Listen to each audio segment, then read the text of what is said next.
RMC, Apolline Matin. Face à vous. RMC et RMC Découverte, il est 8h16 et face à vous, c'est Jean-Baptiste Djebari, bonjour. Bonjour à vous. Merci d'être avec nous dans ce studio, vous êtes ministre délégué au transport. Il y a plusieurs questions ce matin, mais il y en a quand même une qui est immédiate. Pourquoi les restaurants, pourquoi les bars et pas les métros et les trams ? Mais d'abord peut-être redire qu'en fait depuis le 11 mai, le jour du déconfinement, on a posé un protocole sanitaire extrêmement strict. Vous le savez, je ne reviens pas dans le détail, mais nettoyage de l'ensemble des matériels roulants plusieurs fois par jour avec des produits virucides extrêmement performants. Évidemment, port du masque, obligatoire et très bien porté, de nombreux contrôles. On a eu depuis le 11 mai plus de 15 000 verbalisations pour non-port du masque à la RATP, plus de 8 000 à la SNCF.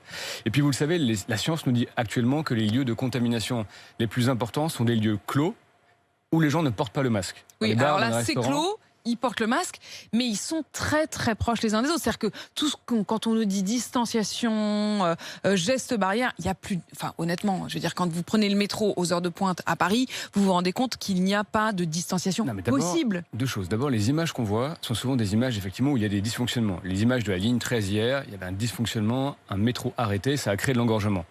Aujourd'hui, vous avez 100% des trains et 60% des voyageurs, comparativement à ce qu'on vit d'habitude. Et ça, c'est stable depuis le début du mois de septembre. Vous avez des gens qui ont opté pour la voiture, pour la marche, pour le vélo, qui font du télétravail, qui est encouragé par ailleurs, Oui, mais qui ne pourquoi prennent pas seulement le métro. encouragé ? Pourquoi seulement encourager ? 60% des voyageurs, comparé à 100% des voyageurs d'habitude. Ça veut dire que, Pour vous, ça suffit. Il ne fallait pas dire, allez, maintenant. Enfin, moi, ce que je ne comprends pas, c'est que soit il y a urgence, soit il n'y a pas urgence. S'il y a vraiment urgence, si on a une alerte maximale, pourquoi on ne se donne pas tous les moyens de lutter ? Mais d'abord, je crois qu'on se donne tous les moyens de lutter. Et toutes les études scientifiques que je lis, croyez-moi, tous les jours, nous disent que, je l'ai dit, les lieux, les transports en commun ne sont pas des lieux de contamination particuliers. Les études nous disent que moins de 1%, pour être précis, des contaminations se passent dans les transports en commun.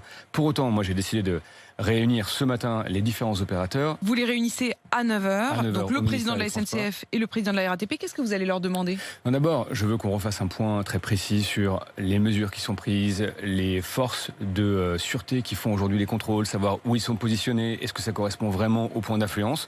Et je vais leur demander de mettre des personnels supplémentaires sur les points dont on sait qu'ils peuvent être des zones d'engorgement particulières. Je pense notamment au bout de la ligne 13 le matin tôt, à certains points du RER D et B. Et donc ça aide à... Ils se mettent en amont des quais et ils aident à canaliser les flux de voyageurs pour éviter justement, en cas de dysfonctionnement, les afflux de voyageurs. C'est complémentaire, mais je le dis, la façon très structurelle dont on gère le virus, notamment en Ile-de-France, qui est la région la plus dense en population, c'est en mettant le plus de trains possible, en ayant des personnes qui ont recours au télétravail le plus souvent possible, et surtout en ayant cette succession de mesures sanitaires. C'est la seule façon, et d'ailleurs c'est démontré scientifiquement, de mettre des barrières successives, d'abord des barrières d'hygiène, des barrières de gestion des flux. Vous savez qu'on évite au maximum que les gens se croisent. Ça veut dire forcément derrière aussi un attroupement. C'est-à-dire que Jean-Baptiste Djebari, plutôt que de demander qu'il y ait plus de gens qui éventuellement orientent le flux de voyageurs, est-ce qu'il ne faudrait pas beaucoup plus de trains ? D'abord, à 100% des trains, vous ne pouvez pas mettre beaucoup plus de trains. On a rajouté par exemple des cadences sur le bus quand c'était possible. On a fait, je crois, le maximum qu'il était possible de faire en la matière. Et je l'ai dit, et c'est aussi un sujet d'ailleurs économique, vous avez aujourd'hui 40% des passagers qui pratiquaient habituellement les transports en commun qui ne sont pas là. Ça nous a amené à compenser très largement la région Île-de-France à hauteur de 2,6 milliards.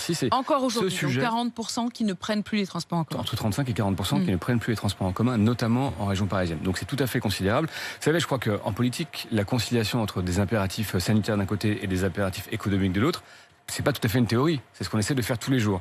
Et je peux vous garantir que le protocole qu'on a mis dans les transports, qui d'ailleurs est stable depuis le 11 mai, il est de nature d'abord à redonner confiance. Il ne gomme pas les moments d'affluence, mais il est solide. Est-ce que fondamentalement